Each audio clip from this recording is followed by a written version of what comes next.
সেই দিন সন্ধেবেলা কী অবস্থায় আমি আমার বেবিটাকে হসপিটালে নিয়ে গিয়েছিলাম শুধু একমাত্র মা হিসেবে আমিই জানি। ওর অবস্থা যে কতটা খারাপ ছিল সেটা আর দ্বিতীয়বার বিশ্লেষণ করে আমি আর বলতে চাচ্ছি না, শুধু এতটুকুই জানি এত খারাপ অবস্থা ছিল ওর। নিতে নিতে অলরেডি ডক্টর বলেছে 12 থেকে 13 ঘন্টা দেরি হয়ে গিয়েছে, সকালে আনলে ভালো হতো। অনেক খারাপ অবস্থা হয়ে গিয়েছিল, আরও কয়েক ঘন্টা থাকলে হয়তো বা আর কিছু বলতে পারছি না। সেদিন আমি ওকে একা একা বাসা থেকে হসপিটাল নিয়ে গেছিলাম। ওর পেটের ব্যথার প্রচণ্ড চিৎকার, বিপি পাচ্ছিল না। ডক্টর নেওয়ার পরে বারবার বলতেছিল লেট হয়ে গিয়েছে, আনতে অনেক লেট হয়ে গিয়েছে, আইসিইউতে ঢোকাতে হবে।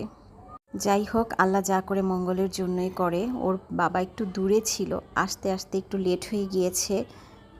আমরা পৌঁছানোর পর তার ঘণ্টাখানেক পর ওর বাবা হসপিটালে আসে। ততক্ষণে আমরা আরেকটা প্রফেসর ডক্টর দেখাই, আর এর মধ্যে ওর পাপা আরেকটা ডক্টরের অ্যাপয়েন্টমেন্ট নিয়ে লিখেছিল, যেটা 8:30টায় এসে পৌঁছায়। তারপর একে একে সব টেস্ট, ডক্টর একে একে খারাপ নিউজগুলো আমাদেরকে দিতে থাকে।